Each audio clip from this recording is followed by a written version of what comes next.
수업하도록 할게요.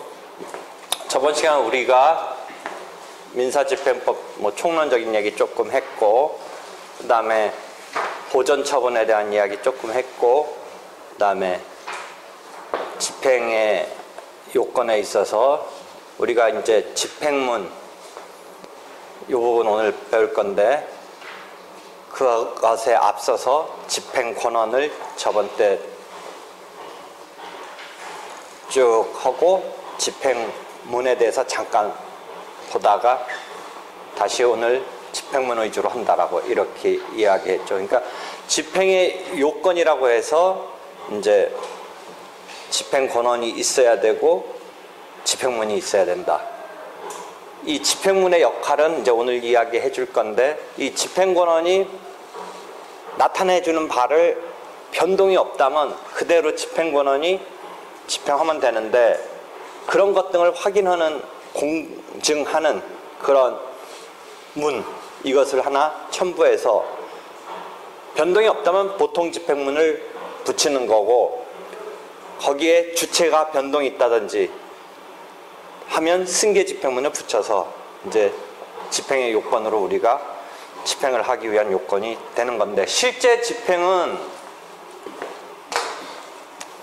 이러한 집행 권한에다가 집행문을 붙여서 집행을 이제 강제 집행을 신청해서, 즉 개시 신청을 해서 강제 집행이 개시되는 거죠. 그러니까 아주 본격적으로 이제 시작되는 것은 요 개시 신청을 함으로써 되는 거죠. 그러니까 어떤 대상을 가지고 채무자의 재산을, 그게 부동산일지 유체동산일지 채권일지 등등 금전채권을 전제로 했을 때 그 대상을 목적으로 해서 집행을 신청을 하는 건데, 결국 집행의 단계는 3단계를 기억하고 있으면 돼요. 그 대상물을 압류를 하고 그 다음에 이것을 갖다가 환가하는 작업이 필요해요. 이것을 압류해서. 그러니까 부동산을 환가하는 작업은 뭐예요? 경매가 환가하는 작업이죠. 동산의 경우 환가하겠죠. 채권의 경우는 이 환가하는 게 여러분이 입에 뱉던 추심명령을 받는다, 전부명령을 받는다, 이게 환가하는 방법이에요. 현금화하는 방법이에요. 그 채권을, 채무자의 제3채무자에 대한 그 채권을 환가하는 게 전부 받는다든지 추심할 수 있게 이렇게 하는, 그게 현금화, 환가, 현금화. 그 다음에 이 환가된, 현금화된 것을 가지고 배당받음으로써 자기 요 채권을 변제받는, 요 3단계를 기억하고 있으면 돼요. 그래서 이게 집행의 기본 틀이에요. 흐름이에요. 그러니까 저번 때 우리가 보전처분 얘기까지만 이제 이야기를 했는데, 오늘은 처음 이제 시작을 집행이 이렇게 되는 것이다 라는 이 틀을 이해하면서 지금 집행법 구조를 계속 익혀 나가야 돼요. 그런데 여기서 이제 집행의 요건과 집행 개시의 요건, 이 두 가지가 용어로 막 등장을 해요. 집행하기 위한 요건은 이쪽 집행기관의 입장에서는 네 권리를 확정한 거, 예컨대 확정 판결, 대표적인 게 확정 판결, 그 청구권, 권리 확정한 거. 근데 그게 혹시 뭔가 판결문을 전제로 했을 때 그 변동이 있을지, 어떤 또 다른 집행권한이 있을 때 그 변동이 있을지를 확인하는, 공증하는 그런 문서를 붙여갖고 일로 넘겨오는 거죠. 이쪽으로 집행기관으로 넘겨오는 거죠. 그렇게 했을 때 이걸 집행하기 위한 기본적인 요건이에요. 물론 강제 집행 신청, 개시 신청을 하는 요건이기도 해요. 그게 강제 집행을 신청하기 위한 요건인데 집행 요건이라고 우리가 하는 것이죠. 그래서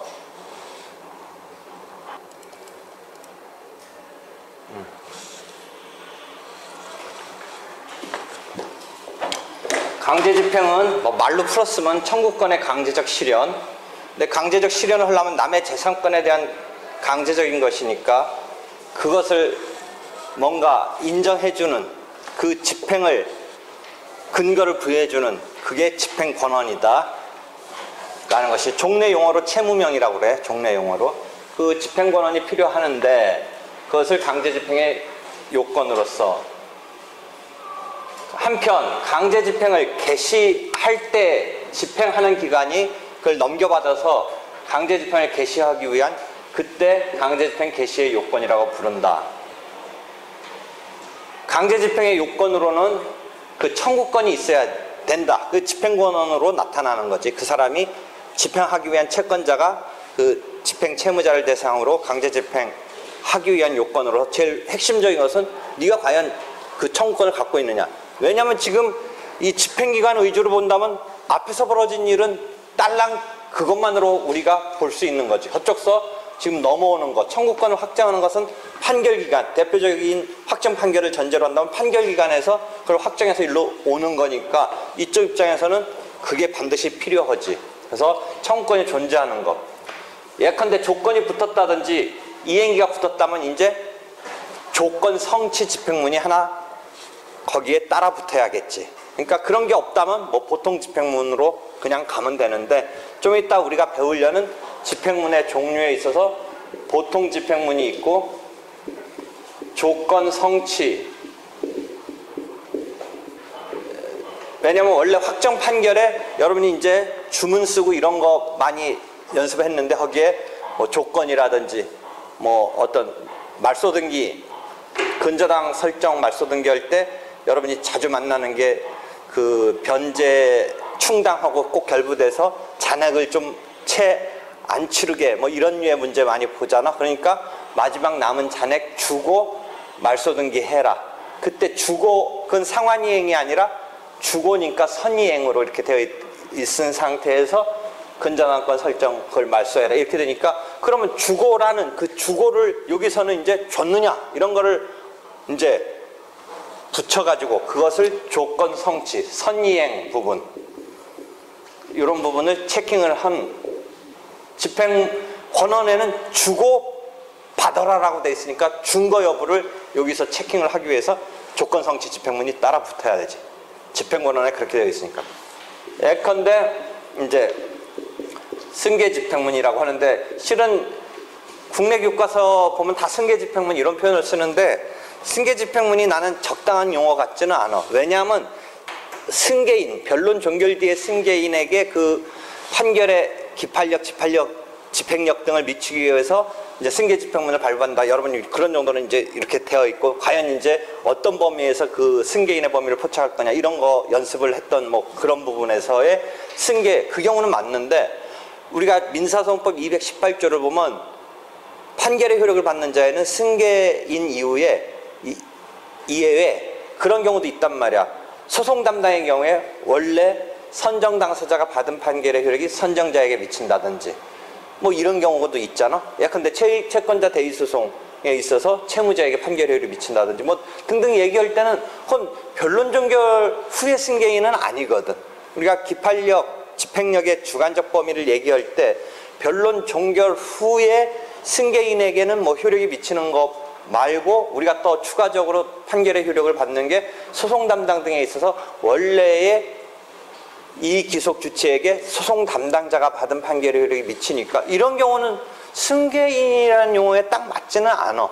그러니까 이것을 갖다가 우리가 승계 집행문이라는 내용에는 우리가 말하는 뭐 변론 종결 뒤에 승계인 사망이 있었다든지 뭐 양도 양수가 있었다든지 하는 것은 승계인데 예컨대 소송 담당 등에 의해서 원래의 이익 기속 주체에게 효력이 미치는 이런 경우도 승계 집행문이라고 하면서 다 설명하는데 이때는 승계 집행문이라는 용어에 딱 맞는 그런 대상자들이 아닌 것 같은 그런 게 내 생각이야. 그래서 승계 집행문이라는 용어만으로 본다면 이 부분 말고 이 부분까지 커버하는 용어로 과연 적절하느냐 뭐 이런 생각은 해봐. 그렇지만 하여튼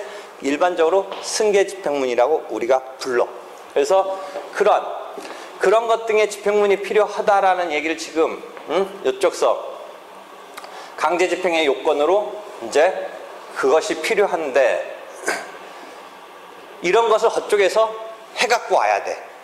집행기관에서는 그것까지를 갖고 와야 내가 맘 놓고 하는 거지. 원래 판결문에 등장하지 않는 사람한테 집행해달라고 올려면 원래 집행권원과는 다른 지금 그런 범위의 사람 등에 대해서 하려면 그 집행문이 그런 것을 더 뒷받침해준 내용이 담긴 공증된 게 껴 있어서 와야 된다. 그러니까 집행권 플러스 집행문 중에 그럴 때는 승계 집행문을 붙여가지고 이쪽으로 와야 된다. 뭐 이런 이야기야. 그래서 이는 어떠한 강제 집행을 막론하고 우선 집행권원이 있어야 되고 그 집행권원이 지금 집행 채무자하고 어긋났을 때는 그것을 짜맞춰주는 그런 게 필요하다. 뭐 이런 이야기를 하는 거야. 그래서 집행문이 그런 어긋나지 않았다면 그냥 보통의 집행문만 오면 되지. 그러니까 보통 집행문은 뭐를 공증해 주는 거야? 원래 확정된 판결의 집행권원이 별 변동이 없다는 얘기만 해주는 거야. 그럼 보통 집행문은 그냥 이것대로 가서 하면 된다. 뭐 이런 걸 붙여주는 건데 그게 아닐 경우에 이제 뭐 승계 집행문 같은 게 필요하지. 보통 집행문은 그냥 단순히 변동사항 없을 때 붙이는 집행문이다라고 이해하면 되지. 보통 집행문은. 그래서 강제 집행의 요건으로 집행문과 집행권원을 들 수 있다. 이게 강제 집행함에 있어서 요건이야. 그런데 지금 이제 그런 강제 집행의 요건 이외에 강제 집행 개시의 요건이란 말이 나와. 강제 집행 개시의 요건. 강제 집행 좀 이따가 이제 이런 부분이 배우게 되는데 이 집행 개시하는 요건, 강제 집행 개시의 요건이 나오는데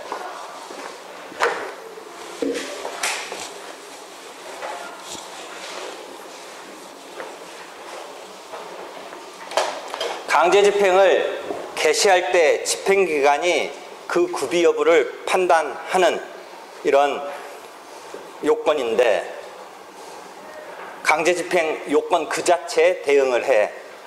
강제 집행의 요건을 판단하는 권한은 그쪽 확정하는 권리 의무를 확정하는 기관에서 정해져서 오는 것인데 이쪽 강제 집행을 이제 개시함에 있어서는 처음 이제 강제 집행을 담당하는 측에서 이제 이 요건을 체킹하는 거야, 이제. 그러니까 이쪽 집행권원과 집행문까지는 그 확정하는 기관서 챙겨서 일로 보내는 거야. 그 다음에 여기서부터는 이제 본격적으로 자기 나름대로 이제 요건을 집행을 들어가기 위해서, 개시하기 위해서 집행기관이 이제 체킹한다. 라는 의미에서 집행 개시 요건이란 말을 써. 그러면 아까 이야기를 진전시키면 선이행해주면서 받으라 한 거는 어느 단계에서 체킹하는 거야?